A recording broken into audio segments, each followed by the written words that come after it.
Hi, boys and girls. This is Miss Carolyn again. We're going to have Sunday school together on the computer again. I may look a little bit different to you today. Can you tell me why? You're right. I have glasses on today. Sometimes I have to wear glasses. I think some of you actually have to wear glasses too. So it's good that we have those things to help us see. So before we start, I know you want to say hello to Daisy. And I'm going to let her say hello now. And just in case the mail comes while we're on video and she starts to bark, she is very discontent when the mailman comes. She does not like to be very content when he comes. She barks and carries on, and sometimes she even damages our mail. So we're going to say hello to her first, and then we're going to put her in her cage so she doesn't do that. Okay, Daisy, can you come here and say hello to the children? Come here. Up on your chair. This is her chair. No, not that chair. She's stretching right now. Over here. Look here. Hey, come on. Up here with Mommy. Come up here. She doesn't want to. You see her tail right here? Come on. No, come here. I This think way. she likes that chair. You like this chair. Okay, she's being particular. Do you see her shaking now? Come here. You say hi to the kids. Come on. There we go. There we go. Say hello to the children. Hi, Daisy. Yeah, she is not very content when the mailman comes. She doesn't like when things are different around the house. She only likes her family here. So, all right, so she's going to go to be with Ellie now. Go with Ellie. Go on. There we go. Say goodbye. So we're going to actually talk about the word content today and about being content. But first, we want to say hello to our friend Wendy, and maybe she can join us for our story today, for our lesson. So, Wendy, are you there? Ah, I think I see her. Hello, Wendy. I'm here. You're here. There we are. We're Zooming together again on the computer. Well, what's wrong? You look a little bit sad. I just wish that things were different. I don't want to be home anymore. Oh, yeah, I understand that. I really miss my friends at school. I miss playing on the playground, and I'm tired of having my little brother follow me all day long. Life doesn't always go the way we want it to go, does it? It was okay for a while being at home, but I really want to go somewhere else. I can't go to school. I can't go to Awana, and I can't go to Sunday school. It does seem like a long time that we have to stay home, and sometimes I feel that way too. But I'm really glad that we still get to do Sunday school today over the computer, and I'm really glad that you were able to join us for Awana with Sparky's on Wednesday night. Yeah, that was fun, but I'm ready to go somewhere in the car.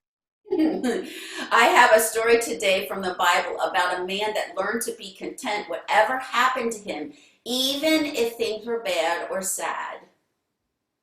What does content mean? It means still finding joy and peace in all different situations in life, happy or sad. Okay, who is this fella in the Bible?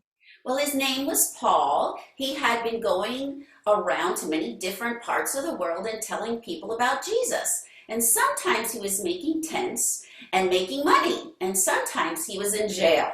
And sometimes he was happy to see his friends. And sometimes he was beaten.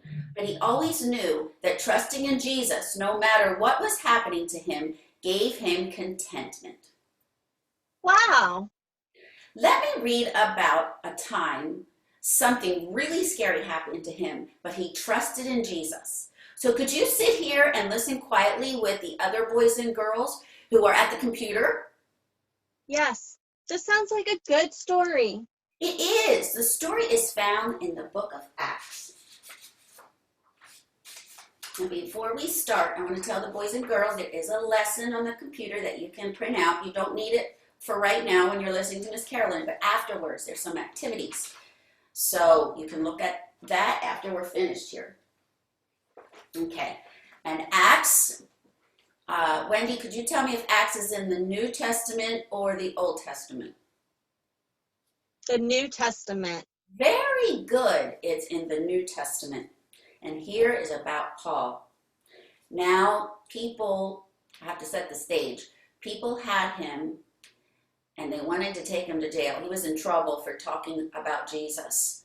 So we're going to talk about him being on a big ship, and he was having to be taken care of by somebody called a centurion. He was a Roman person who was in charge of the people that were supposed to go to jail.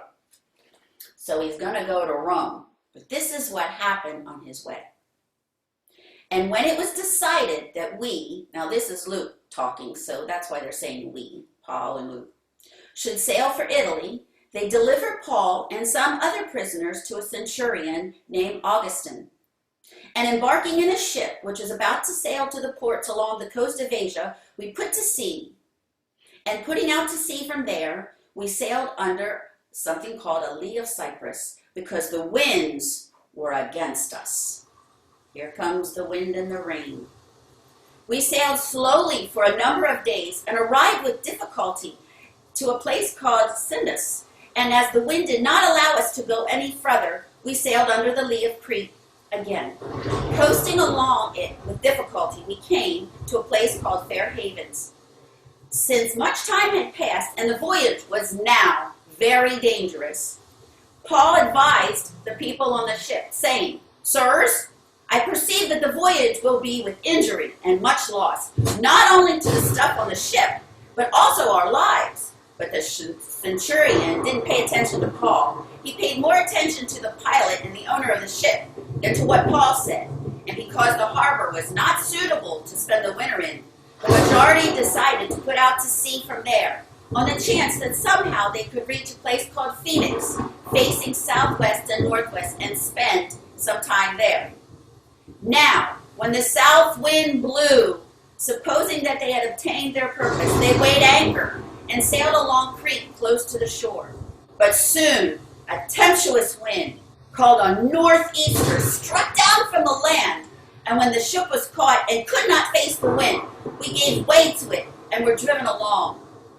We managed with difficulty to secure the ship's boat, and after hoisting it up, they used supports to undergird the ship. Then, fearing that they would run aground, they lowered the gear, and thus they were driven along.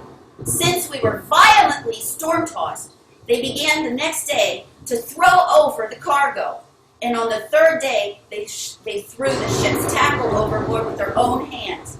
When neither sun nor stars appeared for many days, and no small tempest lay upon us, all hope of us being saved was lost. This is very scary. Since they had been without food for a long time, Paul stood up among them and said, "Men, you should have listened to me and not have set sail from Crete and incurred this injury and loss. Yet, now I urge you, take heart, for there will be no loss of life among you, but only the ship. For this very night there stood before me an angel of God, to whom I belong and whom I worship. And he said, 'Do not be afraid.'" That's a lot in the Bible. "Paul, you must stand before Caesar. And behold, God had granted you all those who sail with you. So take heart, men, for I have faith in God that it will be exactly as I have been told. But we must run aground on some island." And when the 14th night had come, as we were being driven across the Adriatic Sea, about midnight the sailors suspected that they were nearing land. And if somebody could show me the Adriatic Sea on a map when we get back to church, that would be really cool. A little farther on, we found about 15 fathoms, and fearing that we might run upon rocks, they let down 4 anchors from the stern and prayed for days to come. And as the sailors were seeking to escape from the ship and had lowered the ship's boat into the sea, under pretense of laying out anchors from the bow, Paul said to the centurion and to the soldiers, "Unless these men stay in the ship, you cannot be saved." Then the soldiers cut away the ropes of the ship's boat and let it go. As day was about to dawn, Paul urged them all to take some food, saying, "Today is the 14th day that you have continued in suspense and without food, having taken nothing.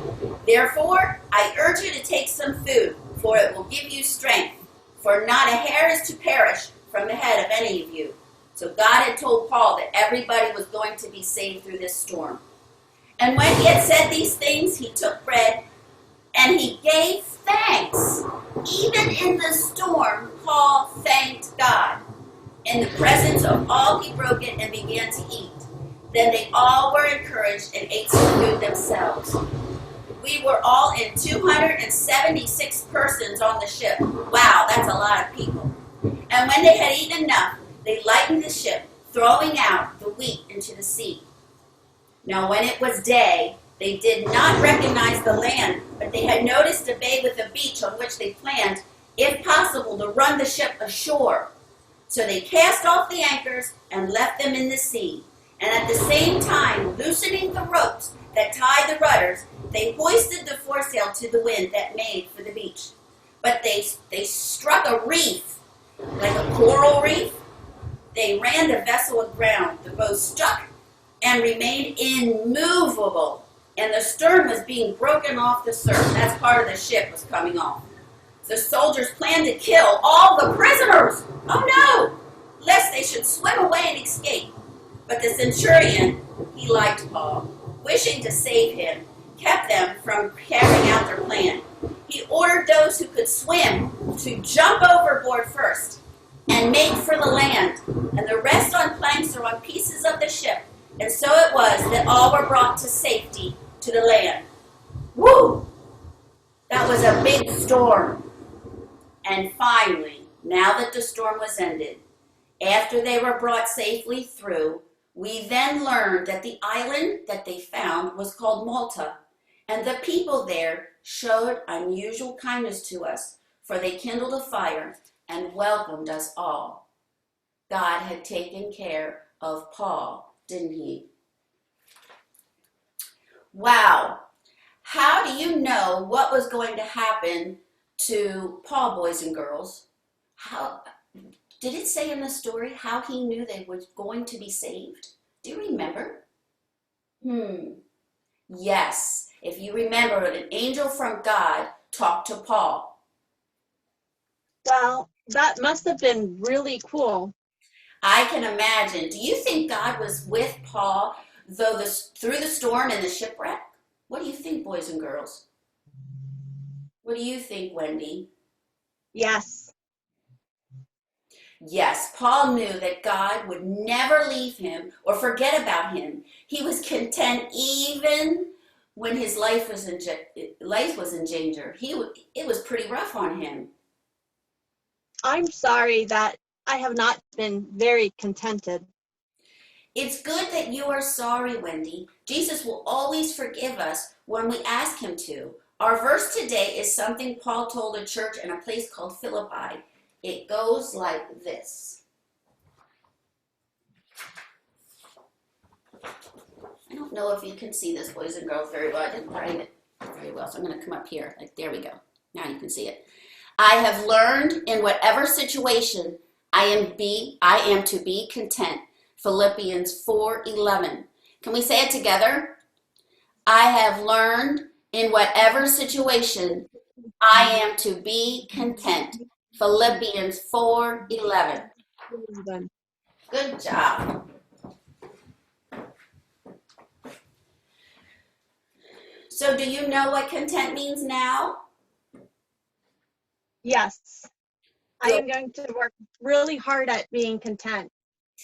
And you know, Wendy, a good way to be content is we can be thankful in a times where it seems to be difficult. Just like Paul, he gave thanks to God for his food on the ship, even though it was a big storm. And I'm happy, content about that too. Well, I gotta go. Mommy's calling. Well, okay, Wendy, it was so good to see you. So maybe we'll get to be doing Sunday school again next week this way. Sounds good. I'll be here. Okay, bye, Wendy. Bye. It's so nice when Wendy gets to be with us. I really like that. So I have some songs for us today. It goes with our story. We always want to be thankful to Jesus. Even when we're at home, when we can't go out to places, we need to learn to be content. And so we're going to talk about joy, and we're going to sing about joy, and we're going to sing about peace, and we're going to thank the Lord through our singing. And I'm going to ask Ellie if she would help me. Actually, I think the first song I'm going to do just by myself. And we sang this in Sparky, so some of you probably know this. But we sing, "The joy of the Lord is my strength." And I'll help you do the signing with it. So I think some of you know what joy is. You can do it with one hand like this, or if you're really joyful, you can go like this. So I'm going to do it with both hands because I'm going to be really joyful about the time that God has given me at my house. So we're going to be the joy, and some of you know the word Lord in sign language. You make an L like this with your fingers, and you go across your shoulder down to your waist right here, because it's like a big sash, because he's a king. So it'd be the joy of the Lord is my strength. And I know most of you know this because we use about Jesus being strong and Jesus loves me. So we go like this. So let's sing that together. Ready? The joy of the Lord is my strength. The joy of the Lord is my strength. The joy of the Lord is my strength. The joy of the Lord is my strength. There you go. And we're going to sing a song with Ellie now. And we also sing the song, Alana. I have peace like a river. Because remember, peace and joy is part of being content. And being thankful is being part of being content also. So we want to sing a lot about joy and peace.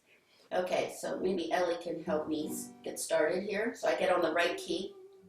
I've got peace like a river.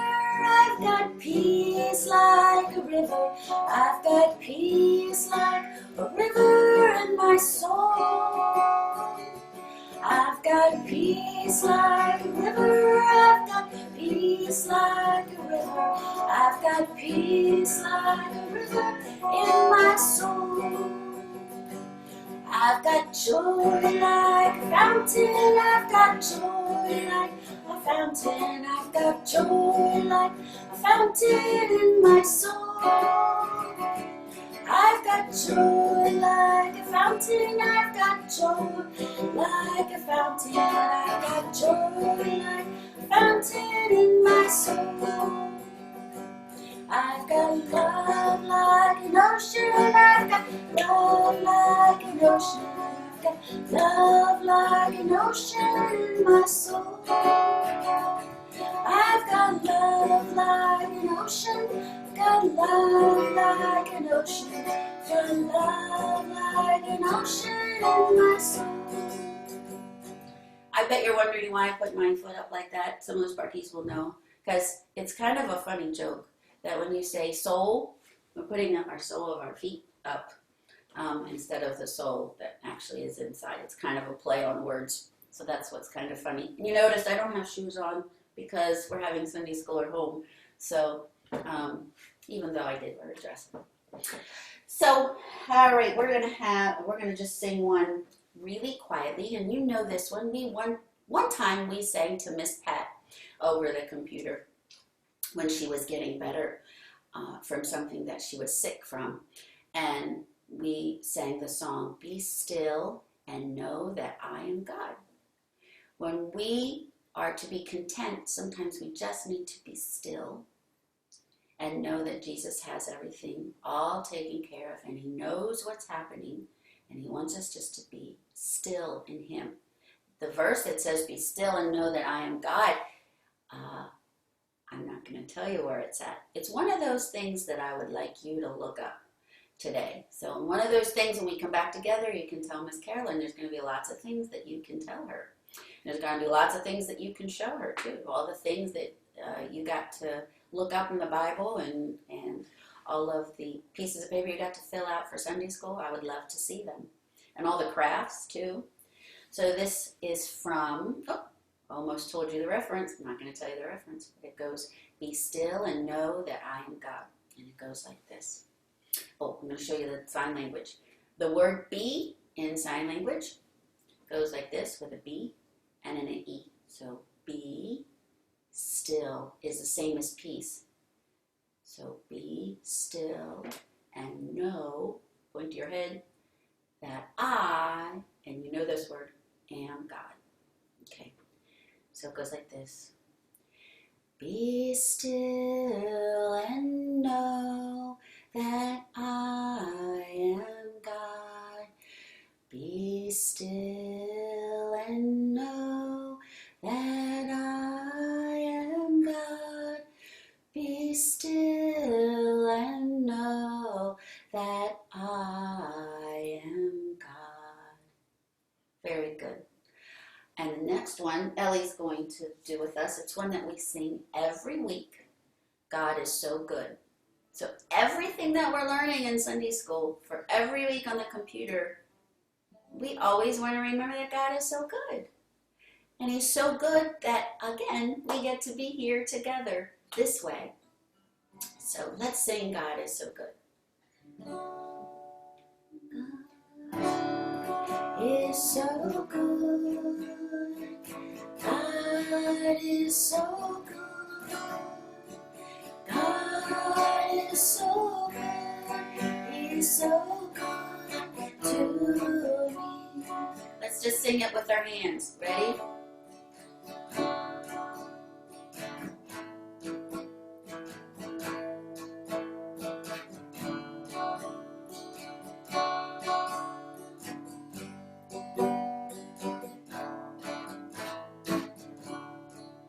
Awesome.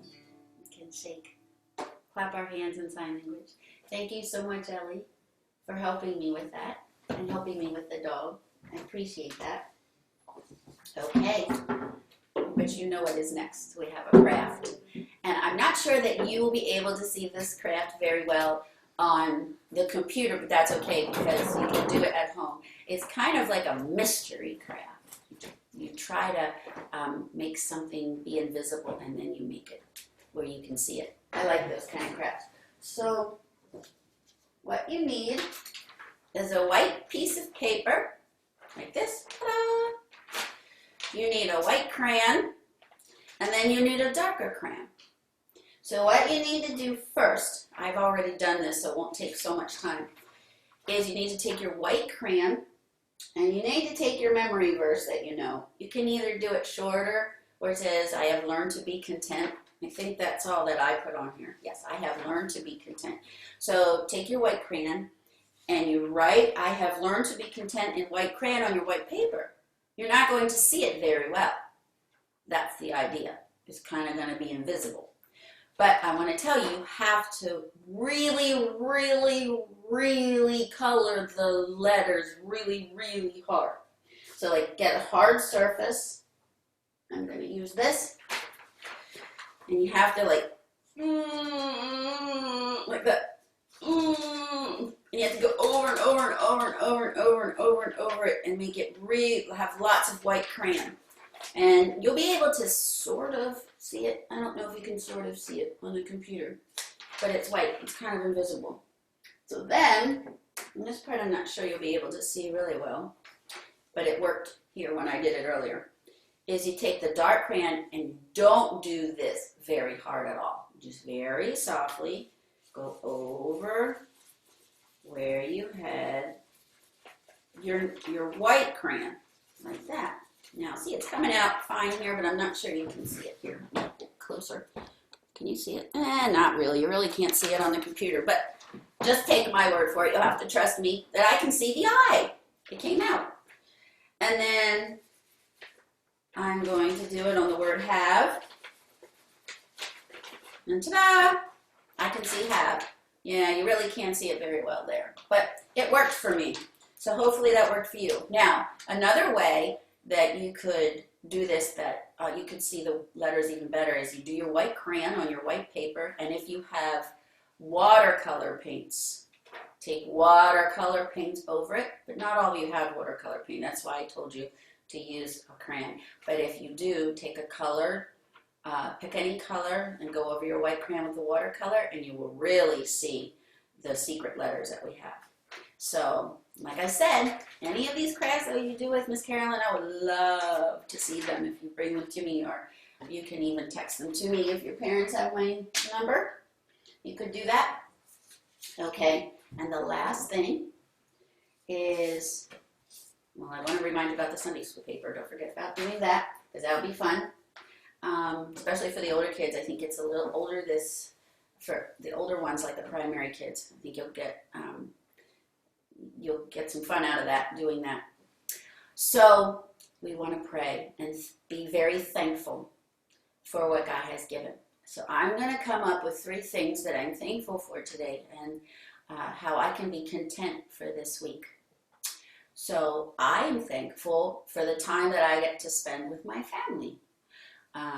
We have watched some movies together. Not very many, but we got to watch 2 movies together so far. And that was fun.